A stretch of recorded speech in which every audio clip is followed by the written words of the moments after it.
दामोदर गोरख खरांडे, राहणार खडकी, तालुका वडवणी, जिल्हा बीड. गेल्या वर्षी माल 25 गुंठ्यात निघाला, आपल्याला 8 टन माल निघाला. 8 टन माल निघाला. खर्च आलेला मला 70,000 रुपये. 70,000 रुपये. हा, 8 टन मालासाठी 70,000 रुपये खर्च आला.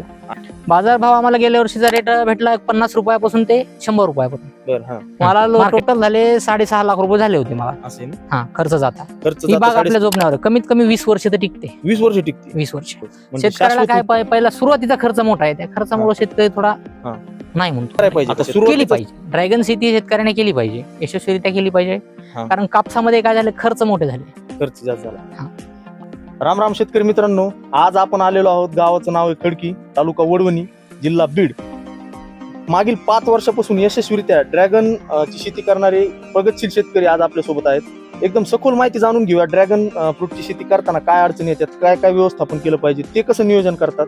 तर आपण आजच्या मुलाखतीला सुरुवात करूया. तर नमस्कार सर. नमस्कार.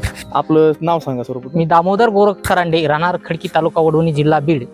बरोबर सर. आता ही जी ड्रॅगनची इथं आपण तुमची बाग पाहतो, ती किती क्षेत्र आहे तुमचं टोटल? माझं क्षेत्र आहे 25 गुंठे सर. 25 गुंठे. हा. बरोबर. किती वर्षापासून करता तुम्ही? आपण याला 5 वर्ष पूर्ण झाली. आता 5 वर्ष झाली लागवड करून 5 वर्ष पूर्ण झाली. बरोबर. आता मला एक सांगा सर, ड्रॅगन लागवड करण्यासाठी जमीन कशी असली पाहिजे? जमीन पाण्याचा निचरा होणारी जमीन पाहिजे. पाणी साचणारी जमीन नकोय. असं ना? हा. बरोबर. आता इथं जे तुम्ही ड्रॅगन लागवड केली, आता याचं कसं म्हणजे रोप आणावं लागते, कसं याची लागवड? रोप आणलं लागतं. त्याचे रोप आणलेले आपण. रोप आणलेले? हा. कुठून आणलेले ते? सांगोला. सांगोला. हा.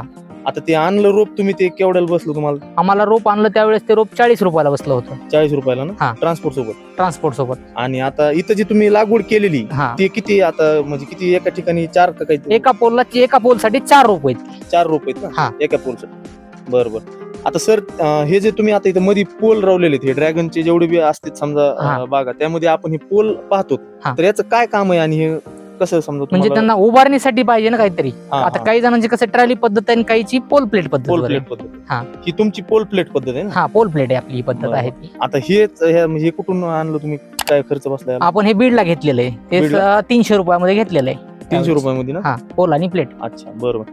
आता ड्रॅगन फ्रूटचा जो कालावधी, तो किती दिवसानं येतं फळ आपल्याला काढायला?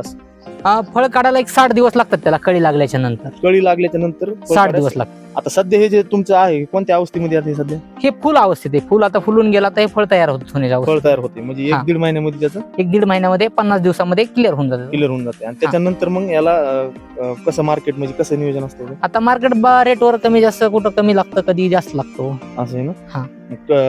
इथंच विक्री करतात की बाहेर? म्हणजे नाही, आपण जागेवरच देतो व्यापाऱ्याला. बरोबर. आता एक गेल्या वर्षीच तुम्ही मग सांगत होता, तर म्हणजे किती माल निघाला होता?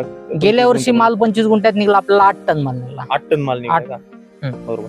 आणि किती खर्च आला समजा गेल्या वर्षी तुम्हाला? खर्च आलेला मला 70,000 रुपये. 70,000 रुपये. हा, 8 टन मालासाठी 70,000 रुपये खर्च आलं. आणि टोटल किती झाला समजा तुमचा नफा? टोटल मला टोटल झाले 6.5 लाख रुपये झाले होते मला. असे ना? हा, खर्च जाता 6.5 लाख 25 गुंठ्यात उरले. हा. एका वर्षात? एका वर्षात. बरोबर सर. आता मला एक सांगा, हे जे इतर पिकावर जसे रोग येतात, तसं ड्रॅगनला रोगाचं म्हणजे कसं सांभाळायला पाहिजे? रोगराई आहे. बुरशी हा रोग आहे त्याच्यावर. बुरशी? हा. बुरशी कंट्रोल करणं जरुरी आहे. मग त्याचं नियोजन म्हणजे आपलं म्हणजे कसं करतात तुम्ही? आपल्याला बुरशीनाशक घ्यावाच लागणार त्याला. बरोबर. हा. आणि आता कीड पण पिकाला बऱ्यापैकी डॅमेज करते, तसं ड्रॅगनवर कीड वगैरे काय? नॉर्मली कीड जास्त नाहीये. कीड जास्त येत नाही. ड्रॅगनला फक्त मुंगीचा थोडा परिणाम होतो, असं ना? दुसरा परिणाम नाहीये. बरोबर. पण आता इतर जे पिक आहेत त्याच्या तुलनेमध्ये ड्रॅगन साठी काय विशेष काळजी घ्यावी लागते? ड्रॅगन फ्रूट साठी आपल्याला विशेष काळजी म्हणजे याचं दुसरं काही नाही बघा, फक्त उन्हासाठी सांभाळणे त्याला. उन्हासाठी ना? त्याला स्ट्रक्चर उभा करून आपल्याला सावली करणंच आहे उन्हासाठी. उन्हाळ्यामध्ये ना? आता काही जण सिलिकॉन पावडर मारतात, ते करतात, ते काही एवढं मला बरं वाटलं नाही. बरोबर. बरं सर, आता तुम्ही इतर जे पारंपरिक पीक आहेत त्याच्याऐवजी तुम्ही 25 गुंठ्यामध्ये ड्रॅगन लावलात, मागील 5 वर्षापासून करतात आणि तुम्ही यशस्वीरित्या करतात, अभ्यासपूर्वक करतात.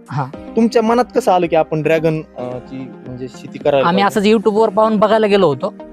तिथं बघितल्यानंतर ते आवडली शेती, म्हणून आपण शेती त्या मागे लागलो. मग आपलं थोडं उत्पन्नाला थोडं बरं वाटलं, म्हणून त्याच्या पाठीमागे लागलो आम्ही. बरोबर. आता ड्रॅगन म्हणजे इतर जे पीक आहेत आपले पारंपरिक, कापूस आहे, सोयाबीन आहे, त्याच्या तुलनेमध्ये ड्रॅगन शेती करायला पाहिजे का? केली पाहिजे. ड्रॅगन शेती शेतकऱ्याने केली पाहिजे, यशस्वीरित्या केली पाहिजे. कारण कापसामध्ये काय झालं, खर्च मोठे झाले. खर्च जास्त झाला आणि उत्पन्न कमी आहे, मजुराचा खर्च भरपूर आहे.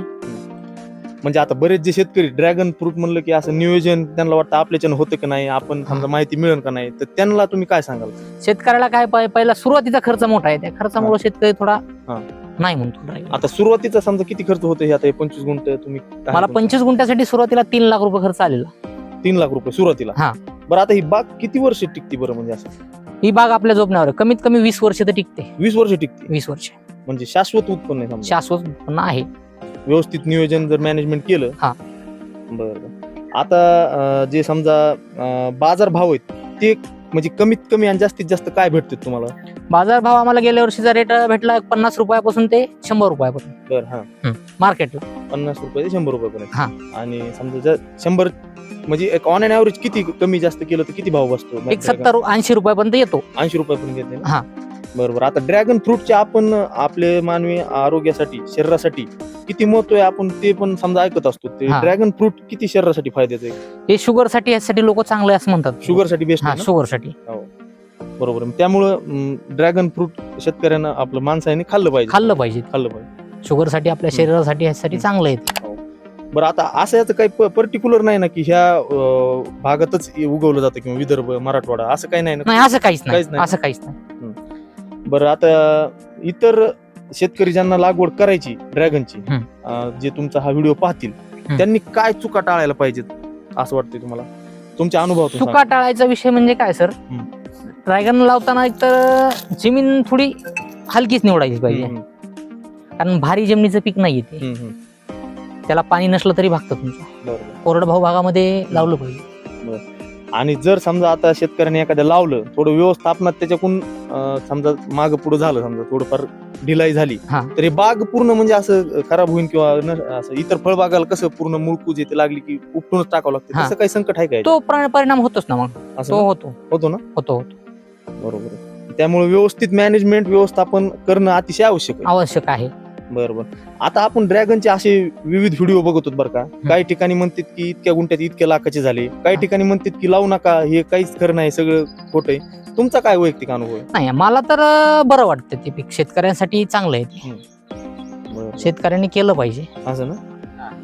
ठीक. तर सर, आता हे जे इतर फळबागेला जसे खत लागत खर्च होतोय, तसं ड्रॅगन फ्रूटचं खताचं कसं असतं? खताला व्यवस्थापन आपण जास्त शेणखत वापरतो, त्याला जेवढं होईल तेवढं सेंद्रिय ना. हा. म्हणजे खर्च इतर फळबागेपेक्षा खताचा बी खर्च कमी आहे. खर्च सर मग केल्यानंतर तर खर्च कमी करावाच लागतो. कुठलीही फळबाग असली बगर खर्चाचं येत नाही ते. बरोबर. आणि जे पाणी आता इथे तुम्ही ड्रिप पण टाकलेले, तर कधी पाणी समजा द्यायला पाहिजे, किती पाण्याची आवश्यकता आहे? पाणी वापसा कंडिशनला 1-2 तास बसलं तरी भागून जात मला. वापसा कंडिशनला उन्हाळ्यामध्ये त्याला पाण्याची जरूरत नाहीये. 1-2 महिने तरी बाग तानावर सुटली पाहिजे. म्हणजे आता समजा ज्यांच्याकडे कोरडवाहू जमीन आहे किंवा पाऊस कमी, पाण्याची उपलब्धता कमी, त्यांनी ड्रॅगन केलं पाहिजे. त्यांना उन्हाळ्यामध्ये पाण्याची जरूरतच नाही. ज्यावेळेस तुमची हलकी जमीन आहे त्यावेळेस तर लागतच नाही. तुम्ही भारी जमिनीत तुम्हाला मग ती जमीन फाटते, त्यामुळे पाणी द्यावं लागतं त्याला. बरोबर. तर सर, आता एक शेवटचा प्रश्न आहे, ज्यांना ड्रॅगन लागवड करायची किंवा तुम्ही तुमच्या अनुभवातून काय शेतकऱ्याला एक संदेश द्याल थोडक्यात? ड्रॅगन फ्रूट लागताना रोप व्यवस्थित निवडा. फक्त रोपामध्ये निवडलं तरच आहे. काही मग फसतात पण रोपात. असं ना, रोप म्हणजे सगळ्यात महत्वाचं, म्हणजे रोप व्यवस्थित असले तर बाग पण तुमची व्यवस्थित राहते. तर शेतकरी मित्रांनो, पूर्ण आपण मुलाखत ऐकली. अतिशय जी ओरिजिनल आणि योग्य माहिती ती सरांनी आपल्याला सांगितली. त्यांचा पूर्ण 5 वर्षाचा अनुभव त्यांनी या 8 ते 10 मिनिटांमध्ये सांगितला. ज्यांना ड्रॅगन लागवड करायची त्यांनी अशा पद्धतीनं ज्या त्यांनी चुका सांगितल्या त्या टाळायच्यात आणि यशस्वीरित्या ड्रॅगन आपल्याला लागवड करायची. तर सर, खूप खूप धन्यवाद, तुम्ही वेळ दिला आणि योग्य ती माहिती दिली. धन्यवाद.